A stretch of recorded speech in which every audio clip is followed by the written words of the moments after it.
இன்னைக்கு நம்ம பார்க்க போறது ரொம்ப அருமையான பதிவு. எல்லாத்துக்கும் தேவையான பதிவு நண்பர்களே. முழுமையா பாருங்க. உங்க நண்பர்களோட பகிர்ந்துக்கங்க. அனைவருமே பலனடையட்டும். அனைவருக்கும் கோபிநாத்தின் அன்பு வணக்கங்கள் நண்பர்களே. வெற்றிலை அப்படின்னு ஒரு அற்புதமான மூலிகை இருக்கு. அதை பத்தி தான் இன்னைக்கு நம்ம பார்க்க இருக்கோம். வீட்டில் வெற்றிலை வளர்ப்பவர்களாக இருந்தால் கண்டிப்பா பாருங்க அப்படிங்கிறது தான் தலைப்பு. வெற்றிலை அப்படிங்கிறத வீட்டில் வச்சா செல்வம் வளரும் அப்படின்னு சொல்ல கேள்விப்பட்டிருப்போம். செல்வம் வளருதோ இல்லையோ உடலுக்கு நிறைய நன்மைகள் உண்டு. அதைத்தான் இந்த இடத்துல பார்க்க இருக்கோம். ஒவ்வொன்றா பார்க்கலாம் நண்பர்களே. பொதுவாக வீட்டில் வெற்றிலை கொடி அப்படிங்கிறது சாதாரணமாக வளரதில்லை. நல்ல ஈரப்பதம், மிதமான வெப்பம் இதெல்லாம் இருக்குது அப்படின்னா அந்த வீட்டில் வெற்றிலை கொடி வந்து வளர்ந்தோங்கும் அப்படின்னு சொல்லுவாங்க. வெற்றிலை கொடியை நடும்போது ஒரு 5 ரூபா காசை வச்சு நடுங்க, மஞ்சள் குங்குமம் வச்சு வளர்த்துவாங்க, இப்படி நிறைய சொல்லுவாங்க. லக்ஷ்மி கடாட்சம் உடையது வெற்றிலை அப்படிங்கிறது. அது இருக்கிற இடத்துல வீட்டில் செல்வம் வந்துட்டு நிலை கொண்டு இருக்கும் இப்படின்னு நிறைய சொல்லப்படும். கண்டிப்பாக உண்மைதாங்க. ஏன் அப்படிங்கிறதையும் நம்ம இந்த பதிவில் தெரிஞ்சுக்கலாம்.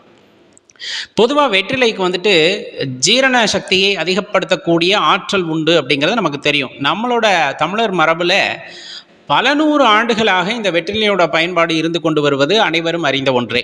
இன்றைய காலகட்டத்திற்கு ஏற்ப அதில் நிறைய பொருட்களை கலந்து நம்ம வந்துட்டு எடுத்துக்கிறோம். அப்படி எடுத்துப்பதை தவிர்த்து கொள்ளலாம். வெற்றிலையை பல வகையில் பயன்படுத்தும் போது உடலுக்கு ஆரோக்கியத்தை வழங்க வல்லது வெற்றிலை அப்படிங்கிறத தெரிஞ்சுக்கோங்க.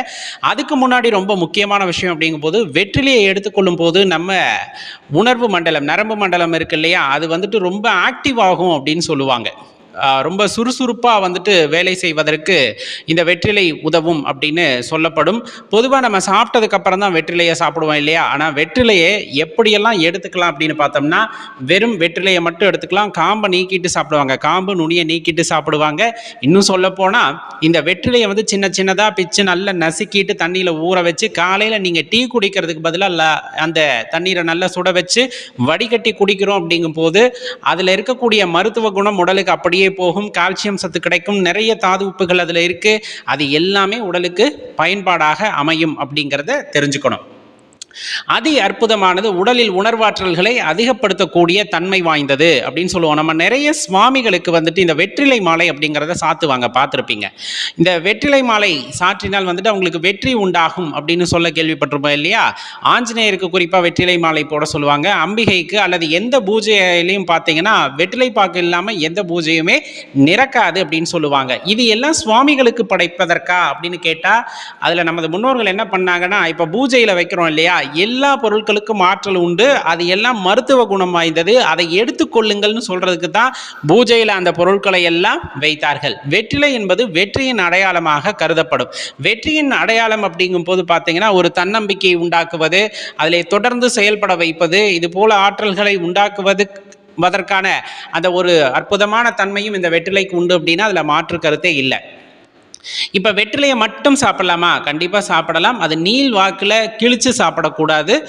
2 பேர் சாப்பிட்றோம் அப்படின்னா குறுக்கு வாட்டில் வந்துட்டு அதை கிழிச்சு சாப்பிட்றது உத்தமம் அப்படிங்கிறத தெளிவாக தெரிஞ்சுக்குங்க. இதில் சுண்ணாம்பு, பாக்கு இதெல்லாம் கலந்து சாப்பிடலாமா அப்படின்னா அது அவரவர் விருப்பம். இருந்தாலும் ஒரே விஷயம் என்னன்னா, வெற்றிலைக்கு மட்டுமே மகத்துவம் உண்டு அப்படிங்கிறது அறிவியல் பூர்வமாகவும் சில இடங்களில் நிரூபணம் ஆகியிருக்கு. அதில் பார்த்தீங்கன்னா சில பயன்பாட்டுகளில் ஒன்று அப்படின்னம்னா, குடலில் ஏற்படுகின்ற சில பிரச்சனைகளை போக்குவது, உடலில் இருக்கின்ற நச்சுத்தன்மைகளை போக்கக்கூடிய ஆற்றல் உடையது, அதே போல சில வகை புற்றுநோய்களை எதிர்க்கக்கூடிய தன்மை உடையது. இந்த மாதிரி நிறைய விஷயங்களை சொல்லிக்கிட்டே போவாங்க. மலமிளக்கியாக செயற்படும். அதே போல அந்த நரம்பு மண்டலத்தை வந்து துரிதப்படுத்தும், உணர்வு ஆற்றலை அதிகப்படுத்தும். உணர்வு ஆற்றல் அப்படிங்கிறது என்ன அப்படின்னா, நம்ம சுற்றி இருக்க ஆறா இருக்கு இல்லையா, அது வந்துட்டு மேம்படுத்தக்கூடிய தன்மை இந்த வெற்றிலைக்கு உண்டு அப்படிங்கிறத சொல்லுவாங்க. இன்னும் பல சிறப்புகள் இந்த வெற்றிலைக்கு உண்டு. இது மருத்துவ குணம் வாய்ந்தது அப்படிங்கிறது நமக்கு தெரியும். இதனால தான் நம்ம முன்னோர்கள் என்ன பண்ணாங்க அப்படின்னா, அதை பூஜையில் இடம்பெற வச்சாங்க. சாமிக்கு முன்னாடி வச்சு பூஜை பண்ணுங்க, அதுக்கப்புறமா அதை எடுத்து சாப்பிடலாம் அப்படிங்கிற மாதிரி. அப்போ பூஜையில் வைக்கிற எல்லா பொருட்களும் பூஜையில் நீங்கள் எந்த பொருட்கள் வச்சாலும் அதை மூலிகையாக நாம் வைத்திருக்கின்றோம் அப்படின்னா கண்டிப்பாக அது உடலுக்கு நல்லது அப்படிங்கிறத முன்னோர்கள் நமக்கு எடுத்து சொல்வதற்காக தான் இந்த பூஜையிலே இந்த மூலிகை இருக்க வேண்டும் என்ற வரைமுறையை வரையறுத்திருக்கிறார்கள். அது தெரியாமல் நம்ம என்ன பண்ணுறோம்னா, அது சாமிக்கு மட்டுமே உடையது அப்படிங்கிற மாதிரி போயிடுறோம். இல்லை அதை மறுவ செய்து வேறு வகைகளில் அதை எடுத்துக்கொள்கிறோம். வெற்றிலையை பொறுத்தளவு அப்படியே உட்கொள்ளலாம், தவறு இல்லை. அது உடலுக்கு நன்மை பயக்கக்கூடியது. அது எவ்வாறு செல்வத்தை பெருக்குகிறது அப்படின்னு பார்த்தா, உடல் ஆரோக்கியம் இருக்கிற இடம். அதே போல் ரொம்ப துரிதமாக நாம் செயல்படுகின்றோம். இதெல்லாம் இருந்துன்னா கடினமான வேலைகள் செய்வோம். கடினமாக வேலைகள் செய்வதன் மூலமாக பணம் அதுவாக சேரும். கடின உழைப்பு இருக்கின்ற இடத்துல பணம் சேரும்.